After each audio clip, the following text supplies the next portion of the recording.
Greg, the judge in the Hunter Biden plea deal threatened the first son's legal team with sanctions on Tuesday night after allegations that lies were told to the clerk's office. These involved an effort to get information shared by the IRS whistleblower removed from the docket and therefore not considered when the judge, Mary Ellen Norica, makes a decision today about possibly moving forward or not with the plea deal.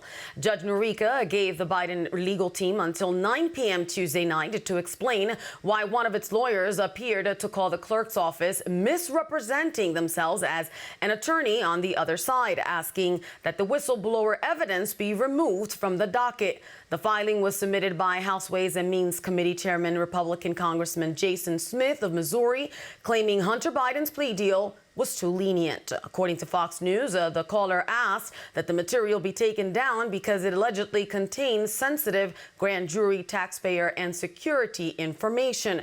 According to a letter obtained by Fox News, the Biden legal team told the judge by the 9 p.m. deadline, quote, "The matter under consideration appears to stem from an unfortunate and unintentional miscommunication between a staff member at our firm and employees of the court. We hope this letter and the attached declaration dispels any suggestions that undersigned counsel or our staff would intentionally misrepresent or mislead the court with respect to any matter," end quote. Hunter Biden is set to plead guilty to 2 misdemeanor counts of willful failure to pay federal income taxes today.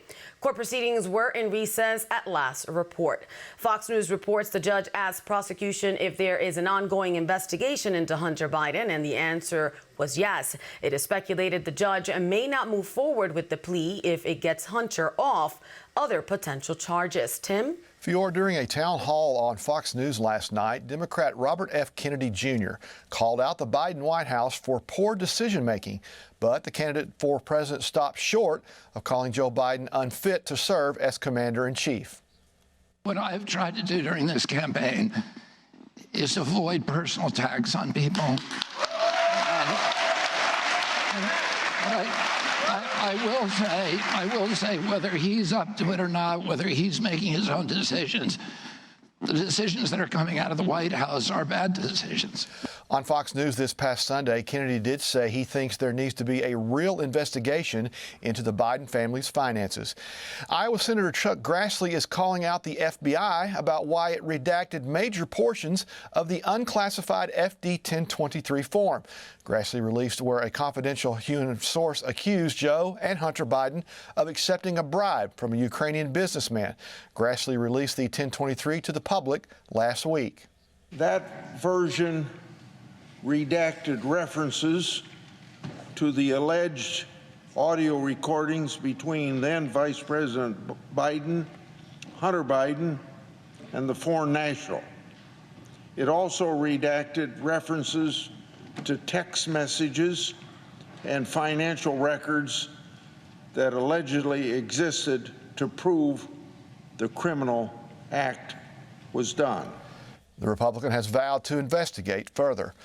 The Department of Justice has cleared the lead U.S. attorney in the Hunter Biden investigation to testify before Congress in a public hearing.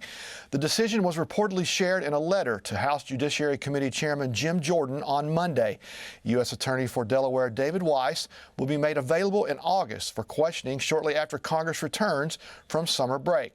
It was just last Friday that Jordan, Oversight Chairman James Comer, and Ways and Means Chairman Jason Smith had threatened to compel testimony from Weiss and other DOJ officials if Attorney General Merrick Garland did not make the voluntary decision to allow their congressional testimony. Fior?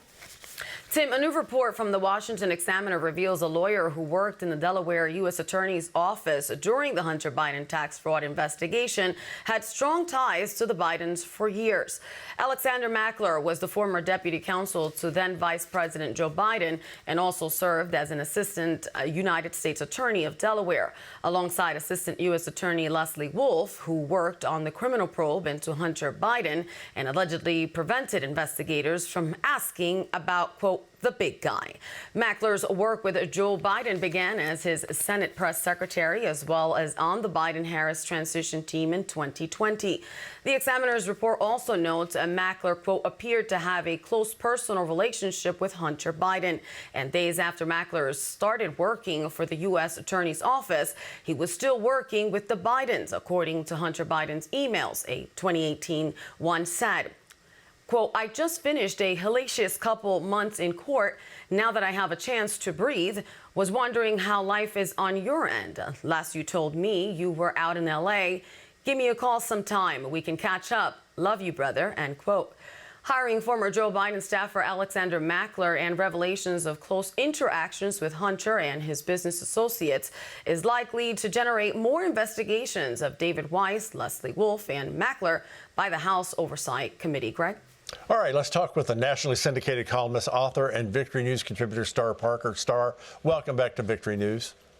Thank you. It's good to be back with you. All right, Alexander Mackler worked for Joe Biden in his Senate and vice presidential days, then now works for the Assistant U.S. Attorney of Delaware and maintains a personal friendship with Hunter Biden, who his office is investigating.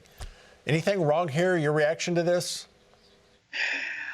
Everything is wrong here, and I think it's one of the reasons why the Tea Party arose to drain the swamp. This has been going on for too long in Washington, D.C., the faves going on. It's also why I think we can appreciate the founders. I think they had a deep understanding of what the scripture says, that the heart of man is deceitful above all and desperately wicked. And that's one of the reasons that they have a system of checks and balances. This is good news that the Republicans are doing this investigation so we can continue the momentum to drain this swamp, the deep state.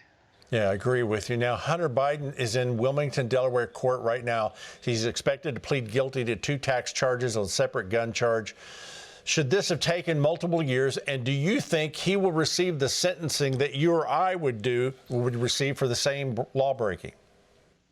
Not only would we have received a sentence, it would have been swift. It wouldn't have taken this long. Here again, the caste system is one of the brilliance of our country, is this caste system that there are many on the other side, the Democrats, in fact, the entire party now wants to protect, is that those that have resources, those that have contact, can get away with things that average Joe cannot. The country is tired of it. Half the country wants to change it, but we all know that there's something really deep and dark going on here, and Joe Biden should not get away with allowing his son to also get away with all of these activities. IRS whistleblower Joseph Ziegler said some of the evidence that showed Hunter Biden allegedly engaged in tax evasion came from an unlikely place, the first son's own memoir.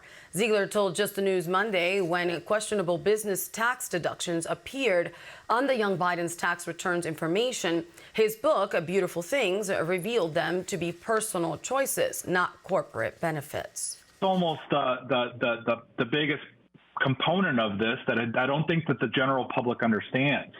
So you have statements being made in a book that are talking about going out to California, leaving your life, and then going to start this new life. Yet on your tax return, you're potentially stating things that are completely different.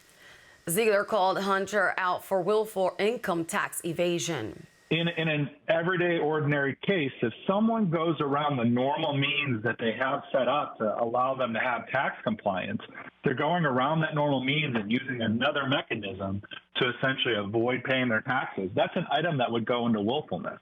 And it's a willful intent to either deceive or make it so that income is not reported.